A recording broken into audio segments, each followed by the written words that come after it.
साफ और प्राप्त करने योग्य लक्ष्य निर्धारित करना कुशल समय प्रबंधन की नींव है। जब आपके उद्देश्य स्पष्ट होते हैं तो आपका ध्यान केंद्रित रहता है और आपकी प्रेरणा बनी रहती है। यह प्रक्रिया इस बात की गहरी समझ से शुरू होती है कि आपके लिए वास्तव में क्या महत्वपूर्ण है।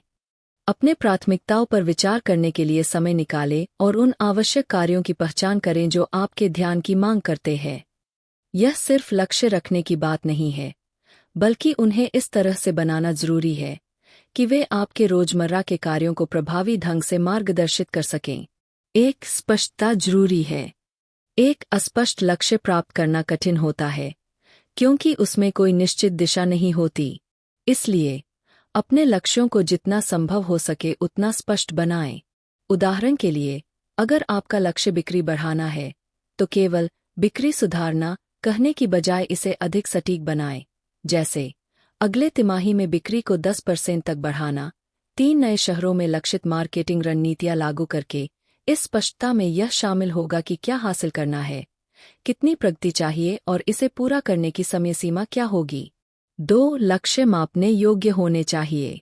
अगर आप अपने लक्ष्यों को गिनती में ला सकते हैं तो आप अपनी प्रगति को बेहतर तरीके से ट्रैक कर सकते हैं और प्रेरित बने रह सकते हैं। मापने योग्य लक्ष्य होने से आपको समय पर अपनी स्थिति का मूल्यांकन करने और जरूरत पड़ने पर सुधार करने का अवसर मिलता है, जो दीर्घकालिक सफलता के लिए जरूरी है। उदाहरण के लिए, अगर आपका लक्ष्य वेबसाइट पर ट्रैफिक बढ़ाना है तो इसे ऐसे तय करें: अगले 6 महीनों में एसईओ और कंटेंट मार्केटिंग को बेहतर करके वेबसाइट ट्रैफिक को 15% तक बढ़ाना। 3. प्राप्त करने योग्य होना जरूरी है। यथार्थवादी लक्ष्य बनाना भी बेहद महत्वपूर्ण है। यह अच्छा है कि आपके लक्ष्य महत्वाकांक्षी हों, लेकिन वे आपकी मौजूदा क्षमताओं और संसाधनों के अनुसार होने चाहिए। अवास्तविक लक्ष्य रखना निराशा और प्रेरणा में कमी ला सकता है। इसलिए अपने मौजूदा हालात का विश्लेषण करें और उसी के अनुसार लक्ष्य निर्धारित करें। उदाहरण के लिए, यदि आप कोई नई स्किल सीखना चाहते हैं तो पहले यह सुनिश्चित करें कि आपके पास इसे सीखने और अभ्यास करने के लिए आवश्यक समय और संसाधन उपलब्ध है। 4. बड़े लक्ष्यों को छोटे हिस्सों में तोड़ना। अगर कोई लक्ष्य बहुत बड़ा लगता है तो उसे छोटे छोटे कार्यों में बांट देना एक प्रभावी रणनीति है। किसी बड़े लक्ष्य को एक साथ पूरा करने की सोच से डर लग सकता है, लेकिन जब इसे छोटे हिस्सों में तोड़ा जाता है तो प्रत्येक कार्य अधिक आसान और संभव लगता है।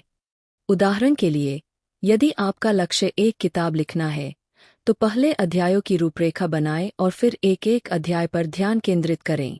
5. लक्ष्यों को लिखकर रखना और नियमित रूप से देखना।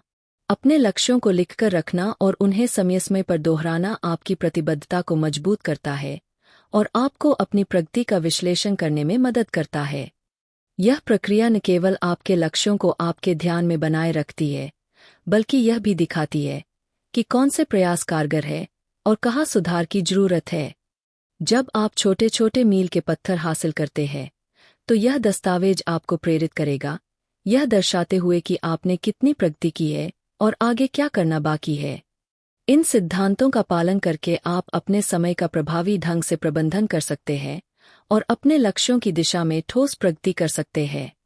साफ और प्राप्त करने योग्य लक्ष्य आपको नियंत्रण में रखते हैं, आपको स्पष्ट दिशा देते हैं और आत्मविश्वास के साथ आगे बढ़ने की प्रेरणा देते हैं। इस व्यवस्थित दृष्टिकोण से आपका उत्पादकता स्तर बढ़ेगा और आपको व्यक्तिगत और व्यावसायिक रूप से अधिक संतुष्टि मिलेगी। जब लक्ष्य तय किए जाते हैं तो उन्हें स्पष्ट और प्राप्त करने योग्य बनाने के साथ साथ उन कार्यों को प्रभावी ढंग से प्राथमिकता देना भी जरूरी होता है जो इन लक्ष्यों को हासिल करने में मदद करेंगे। आइजनहावर मैट्रिक्स, जिसे अमेरिकी राष्ट्रपति ड्वाइट डी आइजनहावर ने पेश किया था, एक शक्तिशाली उपकरण है जो कार्यों की महत्वता और तात्कालिकता, इम्पोर्टेंस और अर्जेंसी को समझने में मदद करता है। इससे हम अपने समय और संसाधनों को अधिक कुशलता से प्रबंधित कर सकते हैं। आइजनहावर मैट्रिक्स का उपयोग कैसे करें? सबसे पहले, कागज को 4 भागों क्वाड्रंट में बांट लें। हर क्वाड्रंट एक अलग श्रेणी को दर्शाता है। एक जरूरी और तात्कालिक कार्य, ये वे कार्य होते हैं जिन्हें तुरंत पूरा करना आवश्यक होता है, क्योंकि वे सीधे आपके लक्ष्यों पर प्रभाव डालते हैं। इनमें डेडलाइन वाले कार्य या आपातकालीन स्थितियां शामिल होती है। 2 जरूरी लेकिन गैर तात्कालिक कार्य। ये कार्य दीर्घकालिक सफलता लॉन्ग टर्म सक्सेस के लिए महत्वपूर्ण होते हैं, लेकिन तुरंत करने की जरूरत नहीं होती। इन्हें योजना बनाकर समय के अनुसार पूरा किया जा सकता है। इसमें रणनीतिक योजना, रिश्ते बनाना और व्यक्तिगत विकास से जुड़े कार्य आते हैं। 3 तात्कालिक लेकिन गैर जरूरी कार्य। ये वे कार्य होते हैं जो अभी ध्यान मांगते हैं, लेकिन आपके मुख्य लक्ष्यों में योगदान नहीं देते। इन कार्यों को दूसरों को सौंपना, डेलीगेट करना फायदेमंद हो सकता है, ताकि आपका समय अधिक महत्वपूर्ण कार्यों पर लगे। 4 न गैर जरूरी न तात्कालिक कार्य। ये सबसे कम उत्पादक कार्य होते हैं और इन्हें जितना संभव हो हटाने की कोशिश करनी चाहिए। ये आमतौर पर ध्यान भटकाने वाले कार्य या समय की बर्बादी होते हैं, जिनका आपके लक्ष्यों पर कोई असर नहीं पड़ता। इस तकनीक का नियमित पुनरावलोकन, रिव्यू करना जरूरी है, ताकि यह सुनिश्चित किया जा सके कि सभी कार्य सही श्रेणी में हैं। जब आप जरूरी और तात्कालिक कार्यों पर ध्यान देंगे और जरूरी लेकिन गैर तात्कालिक कार्यों को योजना के अनुसार पूरा करेंगे, तो आपका लंबी अवधि की सफलता की ओर निरंतर बढ़ना संभव होगा। कार्य सूची टास्क लिस्ट का उपयोग करके व्यवस्थित रहें। जब आप आइजनहावर मैट्रिक्स का उपयोग करके कार्यों की प्राथमिकता तय कर लेते हैं, तो इसके बाद उन्हें व्यवस्थित तरीके से प्रबंधित करना बेहद जरूरी हो जाता है। एक अच्छी कार्य सूची टास्क लिस्ट को अपनी दिनचर्या का हिस्सा बनाने से सुव्यवस्थित काम करने की क्षमता और उत्पादकता में बढ़ोतरी होती है। सभी कार्यों को सूचीबद्ध करें। उन सभी कार्यों को लिख लें जिन्हें आप महत्वपूर्ण और तात्कालिक, महत्वपूर्ण लेकिन गैर तात्कालिक, गैर जरूरी लेकिन तात्कालिक और गैर जरूरी और गैर तात्कालिक श्रेणियों में बांट चुके हैं। इससे आपका पूरा कार्यभार स्पष्ट रूप से सामने आ जाएगा। 2 कार्य को छोटे छोटे हिस्सों में बांटे। बड़े कार्यों को छोटे और क्रियान्वित करने योग्य, एक्शन ओरिएंटेड हिस्सों में तोड़े। यह दृष्टिकोण प्रयास को सरल बनाता है, कार्य को सुगम बनाता है और टाल-मटोल प्रोक्रास्टिनेशन की संभावना को कम करता है। उदाहरण, यदि आपको एक रिपोर्ट तैयार करनी है, तो इसे छोटे चरणों में बांटें। विषय पर शोध करना, रिपोर्ट की रूपरेखा बनाना, ड्राफ्ट लिखना, समीक्षा करना, अंतिम संपादन और जमा करना। 3 उपयुक्त टूल या ऐप का उपयोग करें। आप अपनी टास्क लिस्ट को डिजिटल ऐप जैसे टूडूइस्ट या ट्रेलो में भी प्रबंधित कर सकते हैं, या पारंपरिक डायरी प्लानर का उपयोग कर सकते हैं। डिजिटल टूल्स में रिमाइंडर, प्रगति ट्रैकिंग और अपडेट्स जैसी सुविधाएं होती है, जबकि हाथ से लिखने और किए गए कार्यों को काटने का अनुभव कई लोगों के लिए अधिक संतोषजनक होता है। 4 रोज टास्क लिस्ट की समीक्षा करें। हर दिन अपनी सूची को अपडेट करें, पूरा किए गए कार्यों को चिह्नित करें और जो कार्य बचे हैं उन्हें पुनः प्राथमिकता दें। यह आदत आपकी दैनिक और दीर्घकालिक योजना को अद्यतन रखने में मदद करेगी। 5 यथार्थवादी रहें। बहुत अधिक कार्य जोड़ने से तनाव और निराशा हो सकती है, इसलिए केवल उन कार्यों को शामिल करें जिन्हें आप वास्तव में पूरा करने का इरादा रखते हैं। जब आप व्यवस्थित और सुव्यवस्थित तरीके से कार्य सूची प्रबंधित करते हैं, तो न केवल आपके लक्ष्यों की ओर निरंतर प्रगति होती है, बल्कि आपके समय प्रबंधन कौशल में भी सुधार आता है। बड़े कार्यों को छोटे हिस्सों में विभाजित करें। जब कभी कोई बड़ा कार्य सामने आता है, तो उसे रणनीतिक रूप से संभालना बेहद महत्वपूर्ण होता है, ताकि टाल-मटोल प्रोक्रास्टिनेशन से बचा जा सके। बड़े कार्य अक्सर पहली नज़र में कठिन लग सकते हैं, लेकिन जब उन्हें छोटे छोटे हिस्सों में बांट लिया जाता है, तो वे आसानी से प्रबंधित किए जा सकते हैं। एक मुख्य उद्देश्य को स्पष्ट करें। सबसे पहले यह समझें कि अंतिम लक्ष्य क्या है। जब यह स्पष्ट होगा, तभी आप छोटे छोटे कदम निर्धारित कर सकते हैं जो आपको उस लक्ष्य तक पहुंचने में मदद करेंगे। 2 कार्य को छोटे चरणों में बांटे। बड़े कार्य को व्यावहारिक और तार्किक लॉजिकल चरणों में विभाजित करें। उदाहरण के लिए, यदि आपका लक्ष्य एक किताब लिखना है, तो यह चरण हो सकते हैं। अध्यायों की रूपरेखा तैयार करना, प्रत्येक अध्याय के लिए शोध करना, रोजाना निश्चित मात्रा में शब्द लिखना, लेख को संपादित करना, अंतिम प्रकाशन की योजना बनाना। 3. प्राथमिकता तय करें। छोटे कार्यों को महत्व और तात्कालिकता के आधार पर व्यवस्थित करें। कुछ कार्य अन्य कार्यों के आधार पर निर्भर हो सकते हैं, इसलिए सही क्रम में कार्य करना आवश्यक है। 4. समय सारणी बनाएं। हर छोटे कार्य के लिए निश्चित समय निर्धारित करें, ताकि पूरी योजना सुनियोजित और नियंत्रण में बनी रहे।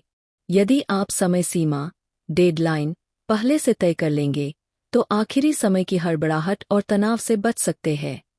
5. छोटे लक्ष्य पूरे होने पर खुद को प्रेरित करें। जब आप छोटे कार्य पूरे करते हैं, तो इससे आत्मविश्वास और प्रेरणा मिलती है। हर छोटे कार्य आपको अंतिम लक्ष्य के और करीब लाता है, जिससे एक सकारात्मक गति, मोमेंटम, बनती है। बड़े कार्यों को छोटे, प्राथमिकता प्राप्त और योजनाबद्ध कार्यों में विभाजित करके उत्पादकता बढ़ाई जा सकती है और सफलता की संभावना अधिक हो जाती है। इस रणनीति को अपनाने से काम को सरल बनाने, तनाव कम करने और लक्ष्य की ओर निरंतर आगे बढ़ने में मदद मिलती है। समय प्रबंधन को प्रभावी बनाने और उन कार्यों पर ध्यान केंद्रित करने के लिए जो वास्तव में मायने रखते हैं, यह समझना जरूरी है कि किन कार्यों को प्राथमिकता देनी चाहिए और किन्हें मना करना चाहिए। कई बार कुछ कार्य देखने में महत्वपूर्ण लग सकते हैं, लेकिन गहराई से देखने पर पता चलता है कि वे आपके मुख्य लक्ष्यों में कोई खास योगदान नहीं देते। यह समझदारी आपकी उत्पादकता बढ़ाने और कम प्रभावी कार्यों में अपनी ऊर्जा व्यर्थ करने से बचाने में मदद करती है। जब कोई नया कार्य सामने आता है, तो सबसे पहले यह मूल्यांकन करें कि वह आपके लक्ष्यों के लिए कितना महत्वपूर्ण है। खुद से पूछें, क्या इस कार्य को पूरा करने से मेरे उद्देश्यों पर सकारात्मक प्रभाव पड़ेगा? अगर इसका उत्तर नहीं है, तो यह कार्य गैर आवश्यक हो सकता है और यह आपके महत्वपूर्ण कार्यों से ध्यान भटका सकता है। समझे कि ना कहना असभ्य या अहंकारी होना नहीं है, बल्कि यह एक रणनीतिक निर्णय है जिससे आप अपनी ऊर्जा और समय को सही दिशा में निवेश कर सकते हैं। जब आप किसी अनुरोध को अस्वीकार करते हैं, तो इसे विनम्रता और स्पष्टता से व्यक्त करें। उदाहरण के लिए, आप कह सकते हैं, मैं आपके अनुरोध की सराहना करता हूँ, लेकिन मुझे अभी अपने प्राथमिक कार्यों पर ध्यान केंद्रित करना है। इस तरह आप अपने समय और प्राथमिकताओं के प्रति प्रतिबद्ध रहते हैं और दूसरों को भी स्पष्ट संदेश देते हैं कि आपकी उपलब्धता सीमित है। ना कहना सीखना आत्मनियंत्रण को मजबूत बनाता है और आपको अपने कार्यभार पर बेहतर नियंत्रण देता है। यह सुनिश्चित करता है कि आप केवल उन्हीं कार्यों पर ध्यान दें जो आपके व्यक्तिगत और व्यावसायिक लक्ष्यों के अनुरूप है। इस दृष्टिकोण से न केवल आपके कार्य की गुणवत्ता में सुधार होता है, बल्कि तनाव भी कम होता है और आपको अपने करियर व निजी जीवन में अधिक संतुष्टि मिलती है। मल्टीटास्किंग से बचें और एक कार्य पर ध्यान केंद्रित करें। समय प्रबंधन का एक प्रमुख सिद्धांत यह है कि आप अपनी प्राथमिकताओं को सही तरीके से तय करें और फिर पूरी तरह से एक कार्य पर ध्यान केंद्रित करें। मल्टीटास्किंग, एक साथ कई कार्य करने का विचार आकर्षक लग सकता है, लेकिन वास्तव में यह आपकी उत्पादकता और ध्यान केंद्रित करने की क्षमता को नुकसान पहुंचाता है। जब आप एक साथ कई कार्य करने की कोशिश करते हैं, तो कोई भी कार्य पूरी तरह से आपका ध्यान नहीं प्राप्त कर पाता। इससे गलतियां होने की संभावना बढ़ जाती है और अंततः आपको अधिक समय और प्रयास लगाना पड़ता है। इसके बजाय एक व्यवस्थित कार्य योजना अपनाना ज़्यादा फायदेमंद होता है। पोमोडोरो तकनीक, पोमोडोरो टेक्निक, एक अत्यधिक प्रभावी तरीका है जो आपको केंद्रित रहने में मदद कर सकता है। इस तकनीक में 25 मिनट तक बिना किसी रुकावट के एक कार्य पर काम करें। 5 मिनट का छोटा ब्रेक लें। हर 4 पोमोडोरो सत्रों के बाद 15 से 30 मिनट का लंबा ब्रेक लें। यह तरीका न केवल आपको लंबे समय तक ध्यान केंद्रित करने में मदद करता है, बल्कि ब्रेक लेने से आपका दिमाग भी ताज़ा रहता है। इससे कार्य को छोटे छोटे हिस्सों में बांटकर पूरा करना आसान हो जाता है। इस तकनीक को अपने कार्यसूची में शामिल करने से आप तेजी से कार्य पूरे कर सकते हैं, क्योंकि हर कार्य को पूरा ध्यान मिलता है। इससे आपके पास दिन के अंत में अन्य महत्वपूर्ण गतिविधियों या आराम के लिए भी समय बचता है, जिससे काम और निजी जीवन के बीच संतुलन बना रहता है। अध्याय 7, ध्यान भटकाने वाली चीजों को दूर करें और रुकावटों को कम करें। आज के तेज रफ्तार जीवन में ध्यान भटकाने वाली चीजें आम हैं और वे आपकी उत्पादकता को गंभीर रूप से प्रभावित कर सकती है। चाहे वह मोबाइल नोटिफिकेशन हो, सोशल मीडिया की लत हो या फिर ऑफिस में सहकर्मियों की बातचीत, ये सभी आपके ध्यान को भटका सकते हैं और कार्य को पूरा करने की गति को धीमा कर सकते हैं। इससे बचने के लिए सबसे पहले यह पहचानें कि आपकी सबसे बड़ी रुकावटें कौन सी है। आमतौर पर ये निम्नलिखित हो सकती है। मोबाइल पर सोशल मीडिया और नोटिफिकेशन, बार बार ईमेल या मैसेज चेक करना, सहकर्मियों या दोस्तों से अनावश्यक बातचीत। इनसे निपटने के लिए आप निम्नलिखित कदम उठा सकते हैं। स्मार्टफोन नोटिफिकेशन बंद करें या कार्य के दौरान सोशल मीडिया से लॉग आउट रहें। ध्यान केंद्रित करने के लिए शांति वाला वातावरण चुनें, जैसे कि एकांत कमरा या कानों में शोर रहित हेडफोन लगाकर काम करें। ईमेल और मैसेज के लिए एक निश्चित समय तय करें, ताकि बार बार इनकी जांच करने में समय न बर्बाद हो। वेबसाइट ब्लॉकर और प्रोडक्टिविटी ऐप्स का उपयोग करें, जिससे आप काम के दौरान व्यर्थ की वेबसाइटों पर समय न गंवाएं। जब आप व्यवस्थित रूप से अपने कार्यक्षेत्र को व्यवस्थित करेंगे और ध्यान भटकाने वाली चीजों को नियंत्रित करेंगे, तो आपकी उत्पादकता और दक्षता में जबरदस्त सुधार होगा। एक प्रभावी शेड्यूल बनाएं और उसका पालन करें। जब आप ध्यान भटकाने वाली चीजों को कम कर लेते हैं, तो अगला महत्वपूर्ण कदम है एक प्रभावी दैनिक शेड्यूल बनाना और उसका पालन करना। एक अच्छा शेड्यूल बनाने के लिए अपने सबसे महत्वपूर्ण कार्यों को पहचानें, वे कार्य जो आपके लक्ष्यों को पूरा करने में सबसे अधिक योगदान देते हैं। अपने सबसे ऊर्जावान समय का उपयोग करें, जब आप सबसे अधिक फोकस में होते हैं। उस समय महत्वपूर्ण कार्य करें। प्रत्येक कार्य के लिए यथार्थवादी समय निर्धारित करें। कम समय देना आपको जल्दबाजी में गलतियां करने के लिए मजबूर कर सकता है, जबकि अधिक समय देना आपके अन्य कार्यों को बाधित कर सकता है। कार्य के बीच में कुछ बफर समय रखें, ताकि यदि कोई अप्रत्याशित समस्या आ जाए, तो आपका पूरा शेड्यूल प्रभावित न हो। एक बार जब आप एक ठोस शेड्यूल बना लेते हैं, तो उसका सख्ती से पालन करना आवश्यक होता है। इसका अर्थ यह नहीं कि आपको लचीलापन छोड़ देना चाहिए, लेकिन यदि आप नियमित रूप से अपने निर्धारित कार्यों को पूरा करते हैं, तो समय प्रबंधन में महारत हासिल कर सकते हैं। समय ब्लॉकिंग का उपयोग करके उत्पादकता बढ़ाएं। समय ब्लॉकिंग एक अत्यधिक प्रभावी समय प्रबंधन तकनीक है, जो एक सामान्य शेड्यूल को एक केंद्रित, उत्पादकता बढ़ाने वाले उपकरण में बदल देती है। इस विधि में अपने दिन को अलग अलग हिस्सों में बांटकर प्रत्येक समय खंड को केवल एक कार्य या उससे संबंधित कार्यों के लिए समर्पित किया जाता है। इसका उद्देश्य केवल यह तय करना नहीं है कि क्या करना है, बल्कि यह भी सुनिश्चित करना है कि कब और कितनी देर तक उस कार्य को करना है। यह रणनीतिक दृष्टिकोण आपके समय प्रबंधन की क्षमता को काफी हद तक सुधार सकता है और आपकी उत्पादकता को बढ़ा सकता है। समय ब्लॉकिंग को प्रभावी ढंग से लागू करने के लिए सबसे पहले अपने दैनिक कार्यों और जिम्मेदारियों का मूल्यांकन करें। उन कार्यों की पहचान करें जो आपके लक्ष्यों को प्राप्त करने के लिए सबसे महत्वपूर्ण हैं और जिनमें अधिक ध्यान और रचनात्मकता की आवश्यकता होती है। ऐसे उच्च प्राथमिकता वाले कार्यों को उन समयों में शेड्यूल करें जब आप सबसे अधिक चेतन और उत्पादक महसूस करते हैं। अधिकतर लोगों के लिए यह सुबह का समय होता है, लेकिन यह व्यक्तिगत रूप से अलग अलग हो सकता है। एक बार जब आप अपने मुख्य कार्यों की पहचान कर लेते हैं, तो प्रत्येक कार्य के लिए अपने कैलेंडर में एक निश्चित समय स्लॉट निर्धारित करें। उदाहरण के लिए, सुबह 9 बजे से 11 बजे तक प्रोजेक्ट रिपोर्ट पर काम करने के लिए और दोपहर 1 बजे से 2 बजे तक टीम मीटिंग के लिए समय निर्धारित किया जा सकता है। यह महत्वपूर्ण है कि प्रत्येक कार्य के लिए यथार्थवादी समय का अनुमान लगाया जाए और किसी भी अप्रत्याशित देरी या रुकावट के लिए थोड़ा अतिरिक्त समय जोड़ा जाए। महत्वपूर्ण बात यह है कि इन समय ब्लॉकों के दौरान केवल निर्धारित कार्य पर ध्यान केंद्रित करें। इससे बचने के लिए सभी सूचनाएं, नोटिफिकेशन बंद करें। अनावश्यक ब्राउज़र टैब बंद करें। सहकर्मियों या परिवार के सदस्यों को अपनी उपलब्धता के बारे में सूचित करें। यह समर्पित ध्यान आपको अपने कार्यों में गहराई से उतरने में मदद करता है, जिससे जटिल समस्याओं को हल करना और नए विचार उत्पन्न करना आसान हो जाता है। इसके अलावा बफर ब्लॉक जोड़ना भी समझदारी होगी, यानी छोटे छोटे समय खंड जो दिन के दौरान उत्पन्न होने वाली अप्रत्याशित मांगों या अधूरे कार्यों को पूरा करने के लिए रखे जाते हैं।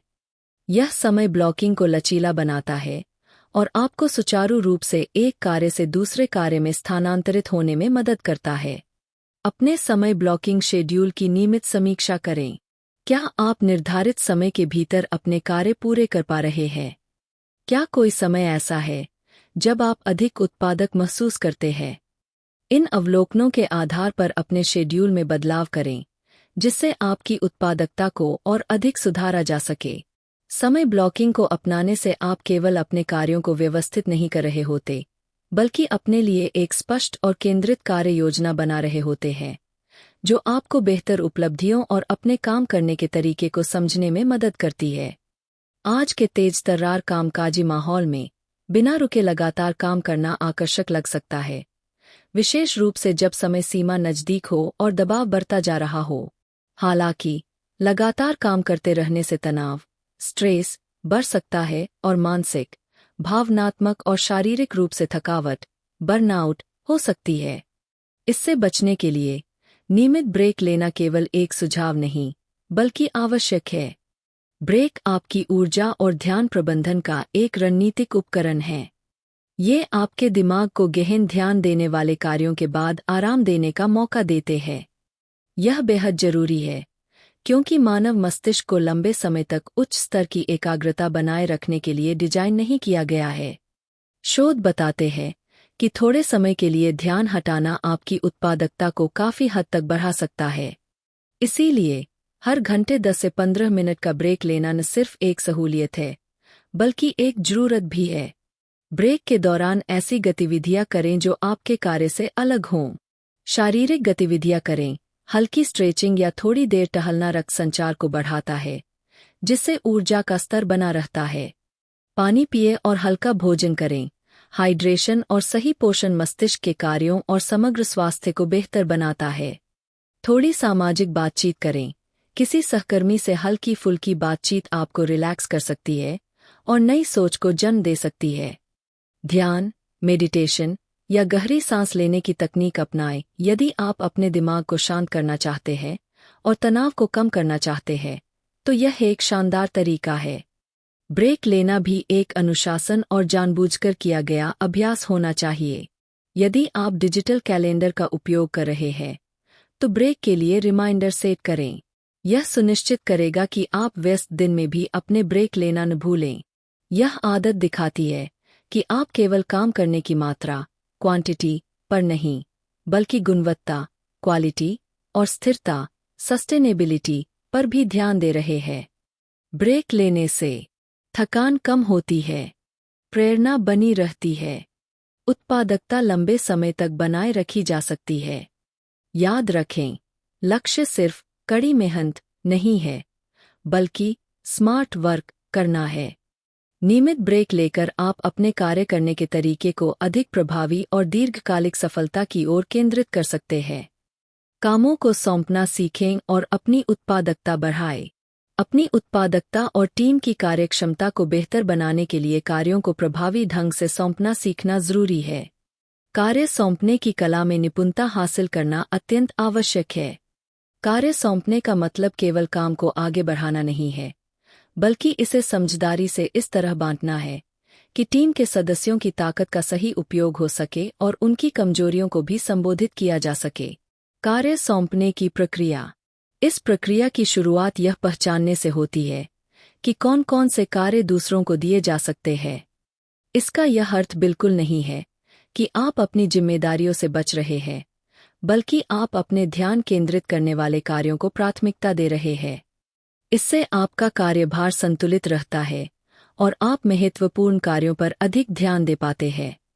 जब किसी कार्य को सौंपने की बात आती है, तो यह ध्यान रखें कि कौन सा कार्य किस व्यक्ति की क्षमता और विकास के अनुकूल है। उदाहरण के लिए, ऐसे कार्य जो महत्वपूर्ण हैं, लेकिन आपकी विशेष कुशलता से मेल नहीं खाते, वे किसी अन्य सदस्य के सीखने और विकसित होने का अच्छा अवसर बन सकते हैं। इसके अलावा, जो कार्य आपकी तुलना में अन्य व्यक्ति अधिक कुशलता से कर सकते हैं, उन्हें सौंप देना ही बेहतर होता है। इससे न केवल काम जल्दी और बेहतर तरीके से पूरा होगा, बल्कि टीम के मनोबल में भी वृद्धि होगी। स्पष्ट संवाद और संसाधन उपलब्ध कराना। जब कोई कार्य सौंपें, तो केवल यह बताना पर्याप्त नहीं है कि क्या करना है, बल्कि स्पष्ट रूप से कार्य के उद्देश्य और अपेक्षित परिणामों को समझाना आवश्यक है। इससे कोई भ्रम की स्थिति नहीं बनेगी और टीम के सदस्य अपनी जिम्मेदारी को बेहतर तरीके से निभा पाएंगे। साथ ही निर्धारित समय सीमा और अपेक्षित गुणवत्ता स्तर को स्पष्ट करना भी महत्वपूर्ण है। इसके अलावा कार्य को सुचारू रूप से पूरा करने के लिए आवश्यक संसाधन, उपकरण, बजट या अतिरिक्त सहायता प्रदान करना भी आवश्यक है। जब टीम को उचित समर्थन मिलता है, तो वे कार्य को अधिक प्रभावी और आत्मविश्वास के साथ पूरा कर सकते हैं। प्रगति पर नज़र बनाए रखें। कार्य सौंपने का मतलब यह नहीं कि उसे पूरी तरह भूल जाए। इस पर उचित निगरानी भी आवश्यक है, लेकिन सूक्ष्म प्रबंधन, माइक्रो मैनेजमेंट से बचना चाहिए। इसके लिए नियमित अंतराल पर अपडेट लेना या टीम मीटिंग में चर्चा करना एक अच्छा तरीका हो सकता है। प्रतिक्रिया देना भी एक महत्वपूर्ण हिस्सा है। अगर कुछ सुधार की आवश्यकता हो तो रचनात्मक तरीके से सुझाव दें और साथ ही टीम के अच्छे काम की सराहना भी करें। इससे टीम के सदस्यों का आत्मविश्वास बढ़ता है और वे अपनी भूमिका को अधिक गंभीरता से लेते हैं। कार्य सौंपने का दीर्घकालिक प्रभाव। कार्य सौंपना केवल काम का बोझ हल्का करने का साधन नहीं है, बल्कि यह टीम को सशक्त बनाने की प्रक्रिया भी है। जब आप अपने साथियों को जिम्मेदारी देते हैं, तो उनमें नेतृत्व क्षमता विकसित होती है, उनका आत्मविश्वास बढ़ता है और वे संगठन के लक्ष्यों के प्रति अधिक समर्पित होते हैं। इस प्रकार समझदारी से कार्यों का चयन, स्पष्ट संवाद, संसाधनों की उपलब्धता और उचित मार्गदर्शन कार्य सौंपने की प्रभावशीलता को बढ़ाते हैं। इससे केवल आपका कार्यभार ही हल्का नहीं होगा, बल्कि आपकी टीम भी अधिक सक्षम और आत्मनिर्भर बनेगी, जो संगठन की समग्र सफलता में योगदान देगा। स्टॉप डूइंग लिस्ट से व्यवस्थित रहें। आज की तेज रफ्तार दुनिया में आवश्यक और गैर-आवश्यक कार्यों के बीच अंतर करना अत्यंत महत्वपूर्ण है। उत्पादकता को अधिकतम करने और दीर्घकालिक लक्ष्यों को प्राप्त करने के लिए स्टॉप डूइंग लिस्ट, छोड़ने योग्य कार्यों की सूची, एक प्रभावी उपकरण हो सकती है। स्टॉप डूइंग लिस्ट का उद्देश्य यह पहचानना है कि कौन-कौन से कार्य अनावश्यक रूप से समय और ऊर्जा खर्च कर रहे हैं, लेकिन आपके लक्ष्यों में कोई योगदान नहीं दे रहे हैं। इस अवधारणा को अपनाने से न केवल आपके कार्यभार में कमी आएगी, बल्कि आपकी कार्यक्षमता भी बढ़ेगी।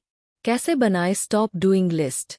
अपने कार्यों की समीक्षा करें, अपनी दैनिक और साप्ताहिक गतिविधियों की गहराई से जांच करें। स्वयं से महत्वपूर्ण प्रश्न पूछें, क्या यह कार्य अभी भी मेरे लक्ष्यों से जुड़ा हुआ है? क्या इसे किसी और को सौंपा जा सकता है? क्या इसे स्वचालित, ऑटोमेट किया जा सकता है? प्रौद्योगिकी, टेक्नोलॉजी का उपयोग करें। कई दोहराए जाने वाले कार्य जैसे ईमेल छांटना, डेटा प्रविष्टि, डाटा एंट्री, शेड्यूलिंग आदि को स्वचालित किया जा सकता है। निर्णय लें, अगर कोई कार्य आपकी प्राथमिकताओं से मेल नहीं खाता है, तो उसे सूची में डालें और छोड़ने का संकल्प लें। नियमित समीक्षा करें, आपकी स्टॉप डूइंग लिस्ट समय समय पर बदलेगी, इसलिए इसे अपडेट करना आवश्यक है। स्टॉप डूइंग लिस्ट के फायदे। इससे आपका समय और ऊर्जा अधिक महत्वपूर्ण कार्यों पर केंद्रित रहती है। तनाव कम होता है और उत्पादकता बढ़ती है। कार्यस्थल पर स्पष्टता और संतुलन बनाए रखने में मदद मिलती है। लंबे समय में यह प्रभावी समय प्रबंधन की कुंजी बन जाती है। शुरुआत में पुरानी आदतों को छोड़ना कठिन लग सकता है, लेकिन जब आप महसूस करेंगे कि इससे आपकी उत्पादकता और दक्षता में कितनी वृद्धि हो रही है, तो आप इसे अपनाने के लिए प्रेरित होंगे। अपने ईमेल इनबॉक्स को व्यवस्थित रखें। ईमेल प्रबंधन एक ऐसी कला है जो आपकी उत्पादकता को प्रभावित कर सकती है। यदि सही रणनीतियां अपनाई जाए, तो ईमेल को ध्यान भटकाने वाला तत्व बनने से रोका जा सकता है और इसे दैनिक कार्य प्रवाह, वर्कफ्लो को समर्थन देने वाला प्रभावी उपकरण बनाया जा सकता है। ईमेल इनबॉक्स प्रबंधन के प्रभावी तरीके। निश्चित समय पर ईमेल जांचें। पूरे दिन ईमेल नोटिफिकेशन देखने से ध्यान भंग होता है। सुबह, दोपहर और शाम को ईमेल जांचने के लिए निश्चित समय तय करें। ईमेल को श्रेणियों में बांटें। प्रोजेक्ट, प्राथमिकता या विषय के आधार पर ईमेल को अलग अलग फ़ोल्डर में वर्गीकृत करें। इससे जरूरी ईमेल जल्दी ढूंढने में मदद मिलेगी। फ़िल्टर और नियम लागू करें। कुछ ईमेल स्वचालित रूप से अलग फ़ोल्डर में भेजे जा सकते हैं। उदाहरण के लिए, समाचार पत्र, न्यूज़लेटर्स को बाद में पढ़े फ़ोल्डर में भेजें। 2 मिनट नियम अपनाएं।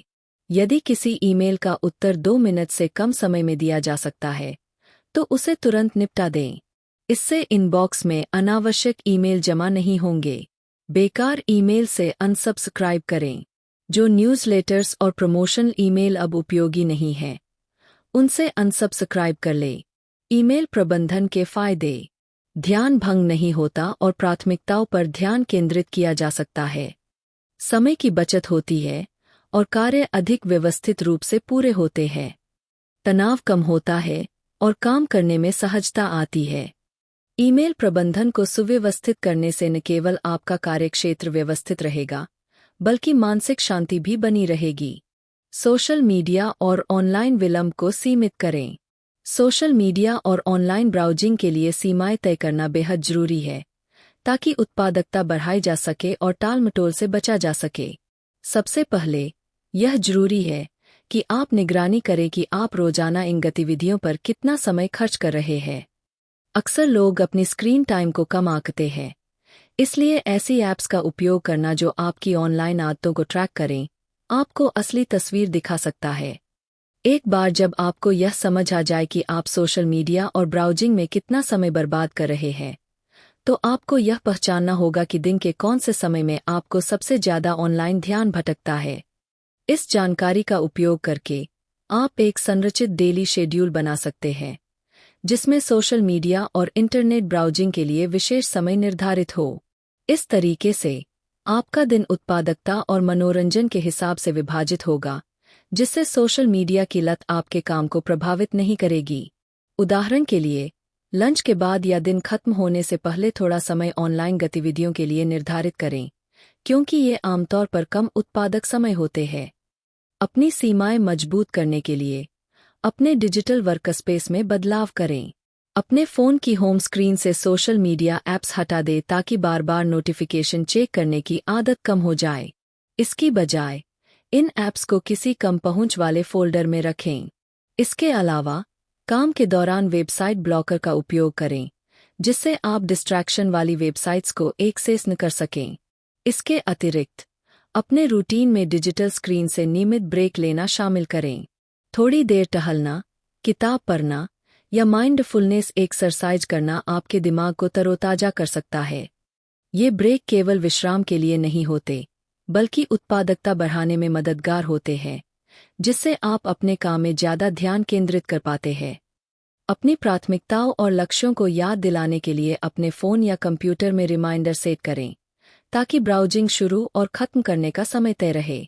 इस संगठित दृष्टिकोण से यह सुनिश्चित होगा कि आपकी ऑनलाइन गतिविधियां संतुलित रहें और आपकी उत्पादकता पर असर न डालें। इन रणनीतियों को अपनाने से आप अपने डिजिटल माहौल पर बेहतर नियंत्रण पा सकेंगे, जिससे ध्यान और दक्षता में सुधार होगा और व्यक्तिगत व पेशेवर सफलता हासिल कर सकेंगे। वास्तविक समय सीमा निर्धारित करें और अधिक कार्यभार न लें। अपने कार्यों को प्रबंधित करने के लिए यह बेहद जरूरी है कि आप अपने लिए वास्तविक समय सीमाएं तय करें। इससे आपका ध्यान और प्रेरणा बनी रहती है और आपको अत्यधिक दबाव का सामना नहीं करना पड़ता। वास्तविक डेडलाइन तय करने के लिए सबसे पहले यह समझना आवश्यक है कि आपके पास कितना कार्यभार है, आपके पास कितना समय उपलब्ध है और आपकी ऊर्जा का स्तर क्या है। किसी भी कार्य को पूरा करने के लिए आवश्यक समय का सही अनुमान लगाएं और यह सुनिश्चित करें कि आप इसे जल्दबाजी में पूरा न करें। इससे आप अत्यधिक दबाव और तनाव से बच पाएंगे। अत्यधिक कार्यभार लेना और बहुत सारे कार्यों को एक साथ करने की कोशिश करना गलत प्राथमिकताओं की ओर ले जाता है। यह आपकी दक्षता को प्रभावित कर सकता है और काम की गुणवत्ता को भी घटा सकता है। इसलिए ना कहना सीखना भी जरूरी है। जो कार्य आपकी प्राथमिकताओं से मेल नहीं खाते, उन्हें स्वीकार करने से बचें। इससे आपको उन कार्यों पर ध्यान केंद्रित करने में मदद मिलेगी जो आपके लिए सबसे अधिक लाभदायक और महत्वपूर्ण है। प्रभावी कार्य प्रबंधन के लिए हर कार्य के लिए विशेष समय स्लॉट निर्धारित करें। इससे आप अधिक गहराई से काम कर पाएंगे और अचानक काम के दबाव से बच सकेंगे। बड़े कार्यों के लिए लंबे समय और छोटे कार्यों के लिए छोटे समय स्लॉट निर्धारित करें। इससे आप पूरे दिन एक स्थिर और संतुलित कार्य प्रवाह बनाए रख सकेंगे। याद रखें, कार्य की गुणवत्ता इस बात पर निर्भर करती है कि आप अपनी डेडलाइन कितनी यथार्थवादी रखते हैं। जरूरत से ज़्यादा डेडलाइन तय करके खुद पर दबाव डालने के बजाय ऐसे डेडलाइन निर्धारित करें जो आपको अच्छे परिणाम देने में मदद करें। इन रणनीतियों को अपनाने से आप न केवल अपने लक्ष्यों को लगातार प्राप्त कर पाएंगे, बल्कि एक जिम्मेदार और भरोसेमंद व्यक्ति के रूप में भी अपनी पहचान बनाएंगे। इससे आपकी उत्पादकता, संतुलन और कार्य संतोष में सुधार होगा। बैठकों को प्रभावी रूप से प्रबंधित करें। बैठक के दौरान सक्रिय भागीदारी महत्वपूर्ण होती है। महत्वपूर्ण बिंदुओं और संभावित कार्य वस्तुओं को नोट करना आवश्यक है, क्योंकि यह न केवल जानकारी बनाए रखने में मदद करता है, बल्कि बैठक के बाद विशिष्ट मुद्दों पर फॉलोअप सुनिश्चित करता है। चर्चा के दौरान कार्य वस्तुओं को स्पष्ट करना आवश्यक होता है। यह सुनिश्चित करें कि कार्यों को व्यक्तियों को सौंपा जाए और स्पष्ट समय सीमा तय की जाए। जिम्मेदारियों का यह विभाजन भ्रम को समाप्त करता है और उत्तरदायित्व को बढ़ावा देता है। बैठक के बाद फॉलोअप में सक्रिय भूमिका निभाएं। चर्चा के मुख्य बिंदुओं, लिए गए निर्णयों और सौंपे गए कार्यों का सारांश तैयार करें और सभी उपस्थित सदस्यों को ईमेल के माध्यम से भेजें। यह सारांश कई उद्देश्यों की पूर्ति करता है। यह प्रतिबद्धताओं को सुदृढ़ करता है, उन लोगों के लिए संदर्भ प्रदान करता है जो बैठक में उपस्थित नहीं थे, और यह सुनिश्चित करता है कि सभी सहमत कार्यों के प्रति स्पष्टता बनी रहे। ऐसे फॉलोअप बैठक के दौरान बनी गति को बनाए रखने में मदद करते हैं और यह सुनिश्चित करते हैं कि चर्चा ठोस परिणामों में परिवर्तित हो। बैठक की प्रभावशीलता की समीक्षा करने के लिए कुछ समय निकालें। विचार करें कि क्या बैठक आवश्यक थी और क्या उसके उद्देश्य प्राप्त हुए। किन चीजों में सुधार किया जा सकता है, इस पर चिंतन करें और भविष्य की बैठकों के लिए प्रतिक्रिया दें। इन प्रश्नों पर विचार करने और सुधार की संभावनाओं की पहचान करने से बैठकें अधिक प्रभावी और उत्पादक बन सकती है। इन प्रथाओं को अपनी बैठक प्रबंधन प्रक्रिया में शामिल करके आप अपने समय का अधिकतम उपयोग कर सकते हैं और कार्यस्थल में उत्पादकता व स्पष्टता की संस्कृति को बढ़ावा दे सकते हैं। यह दृष्टिकोण न केवल बैठकों को अधिक उद्देश्यपूर्ण बनाता है, बल्कि समग्र कार्यक्षमता को भी बढ़ाता है। पोमोडोरो तकनीक से ध्यान केंद्रित रखें। पोमोडोरो तकनीक एक समय प्रबंधन विधि है जो आपके कार्य और विश्राम अवधियों को व्यवस्थित करने में मदद करती है। इस तकनीक को 1980 के दशक के अंत में फ्रांसेस्को सिरिल्लो ने विकसित किया था।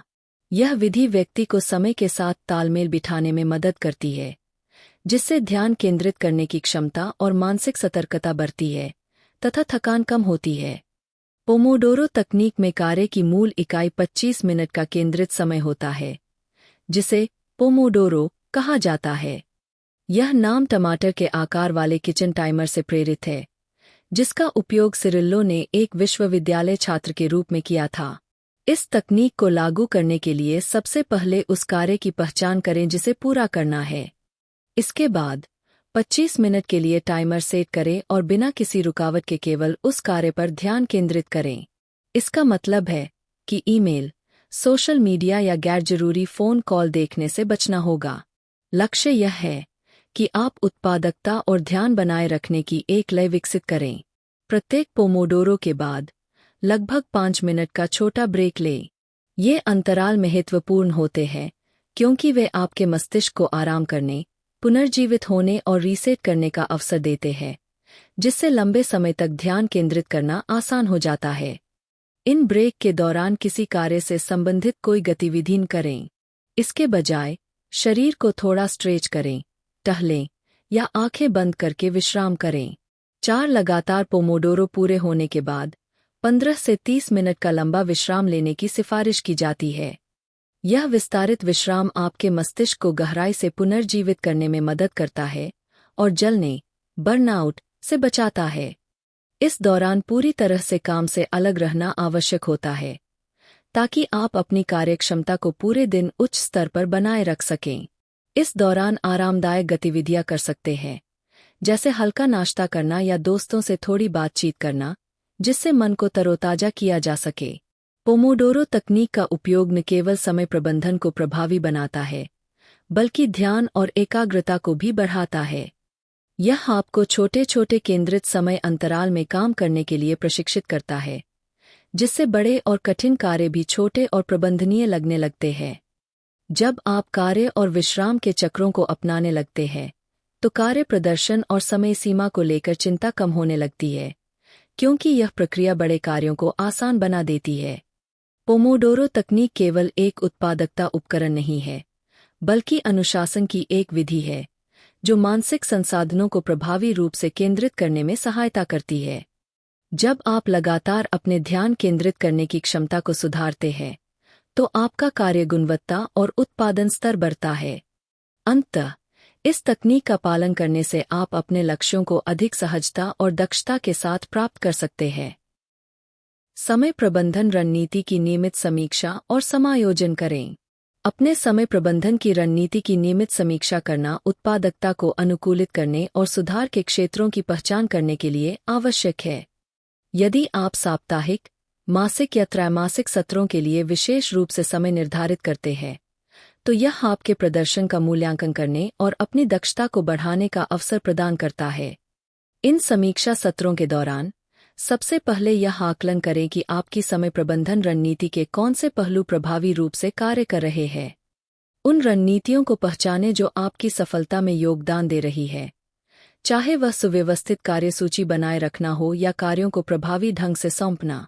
इन सफलताओं को स्वीकार करना न केवल आत्मप्रेरणा को बढ़ाता है, बल्कि इन लाभकारी प्रथाओं को बनाए रखने में भी मदद करता है।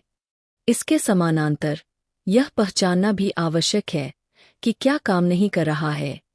शायद कुछ कार्य अपेक्षा से अधिक समय ले रहे हैं, या दिन के कुछ विशेष समय कम उत्पादक साबित हो रहे हैं। इस समीक्षा को ईमानदारी से और बिना आत्मालोचना के करें, ताकि वास्तविक समस्याओं की पहचान हो सके। उदाहरण के लिए, यदि आपको लगता है कि दोपहर के अंत में होने वाली बैठकें कम उत्पादक होती है, तो उन्हें उस समय पुनर्निर्धारित करने पर विचार करें जब टीम की ऊर्जा अधिक हो। उन विकर्षणों को पहचानें जो आपके ध्यान को सबसे अधिक भटकाते हैं। आज के डिजिटल युग में ईमेल, सोशल मीडिया सूचनाएं या कार्यस्थल में भौतिक रुकावटें आपकी प्रगति में बाधा बन सकती है। इन विकर्षणों को पहचानकर आप उन्हें कम करने या समाप्त करने की रणनीति विकसित कर सकते हैं, जैसे कि ईमेल की जांच के लिए निश्चित समय निर्धारित करना या अपने कार्यस्थल को बेहतर ध्यान केंद्रित करने के लिए पुनः व्यवस्थित करना। जिन कार्यों में अधिक समय लगता है या जो जटिल होते हैं, उनका विश्लेषण करें कि वे अपेक्षा से अधिक समय क्यों ले रहे हैं। इसके लिए आपकी कार्यप्रणाली या उपयोग किए गए उपकरणों का पुनर्मूल्यांकन करना आवश्यक हो सकता है। शायद कोई अलग तरीका या सॉफ्टवेयर आपके कार्यप्रवाह को सरल बना सकता है, या कुछ कार्यों को दूसरों को सौंपने से दक्षता में सुधार हो सकता है। इन समीक्षाओं से प्राप्त अंतर्दृष्टियों का उपयोग अपनी समय प्रबंधन रणनीति को परिष्कृत करने के लिए करें। अपने कार्यक्रम को अपनी सबसे उत्पादक अवधि के अनुसार समायोजित करें। कार्यों को उनकी तात्कालिकता और महत्व के आधार पर प्राथमिकता दें, और नए कार्य प्रबंधन उपकरण या तकनीकों का प्रयोग करें ताकि आपके लिए सबसे उपयुक्त समाधान मिल सके। समय प्रबंधन की कुंजी अनुकूलनशीलता है। बदलती परिस्थितियों या नई अंतर्दृष्टियों के आधार पर अपनी रणनीतियों को नियमित रूप से अपडेट करना आवश्यक है, ताकि आप फुर्तीले और प्रतिक्रियाशील बने रहें।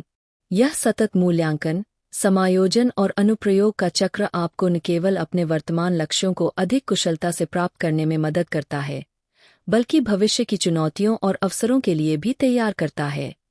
इसलिए समय प्रबंधन की नियमित समीक्षा और सक्रिय समायोजन को अपनाकर आप अपनी समग्र उत्पादकता और सफलता में महत्वपूर्ण योगदान कर सकते हैं।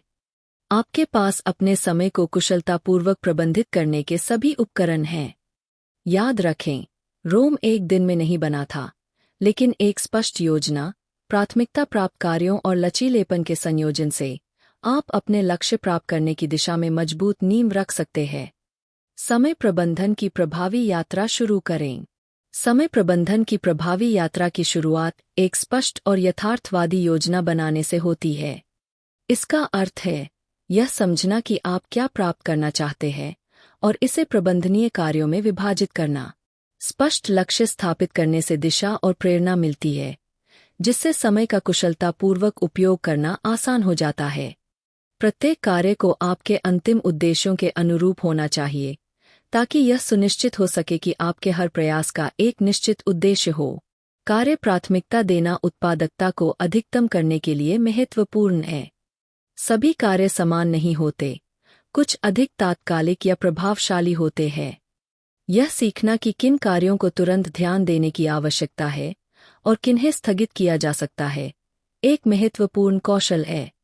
आइजनहावर बॉक्स या पारेटो सिद्धांत, 80/20 नियम जैसी तकनीकें यहाँ अमूल्य साबित हो सकती है, क्योंकि वे आपको उन कार्यों पर ध्यान केंद्रित करने में मदद करती है जो सबसे अधिक मूल्य प्रदान करते हैं। लचीलापन उत्पादकता की खोज में आपका सबसे बड़ा सहयोगी है। एक संरचित योजना महत्वपूर्ण होती है, लेकिन अप्रत्याशित परिवर्तनों या बाधाओं के अनुकूल होने की क्षमता भी उतनी ही आवश्यक है। जीवन अप्रत्याशित होता है और कठोर योजनाएं दबाव में टूट सकती है। लचीले बने रहकर आप अपनी प्राथमिकताओं और कार्यप्रणाली को समायोजित कर सकते हैं, जिससे आप अपनी उत्पादकता बनाए रख सकते हैं, चाहे योजनाएं बदल ही क्यों न जाए। अपनी प्रगति की नियमित समीक्षा करना यह सुनिश्चित करने के लिए आवश्यक है कि आप सही दिशा में बढ़ रहे हैं। इसमें यह आकलन करना शामिल है कि आपने अपने लक्ष्यों के मुकाबले क्या हासिल किया है और आवश्यकतानुसार अपनी योजना में समायोजन करना। नियमित समीक्षा आपको अपनी सफलताओं का जश्न मनाने, गलतियों से सीखने और अपनी रणनीति को निखारने की अनुमति देती है, जिससे आपकी उत्पादकता यात्रा में निरंतर सुधार सुनिश्चित होता है। इन सिद्धांतों को अपनाकर आप केवल व्यस्त रहने से आगे बढ़कर वास्तव में उत्पादक बन सकते हैं। यह केवल कार्यों को पूरा करने के बारे में नहीं है, बल्कि यह इस बारे में है कि आप अपने समय का अधिक स्मार्ट तरीके से उपयोग करें और परिणामों पर ध्यान केंद्रित करें। अनुशासित योजना, प्राथमिकता निर्धारण, अनुकूलनशीलता और नियमित समीक्षा के माध्यम से आप न केवल अपनी उत्पादकता बढ़ा सकते हैं, बल्कि अपने व्यक्तिगत और पेशेवर जीवन में अधिक संतुलन और संतोष भी प्राप्त कर सकते हैं। इस प्रकार, जैसे जैसे आप इन क्षेत्रों में अपने कौशल का विकास करेंगे, आपको यह एहसास होगा कि समय प्रबंधन केवल कार्यों को पूरा करने तक सीमित नहीं है, बल्कि यह अपने लक्ष्यों तक पहुंचने और अपने व्यक्तिगत साम्राज्य को बनाने के लिए एक प्रभावी और सार्थक तरीका है।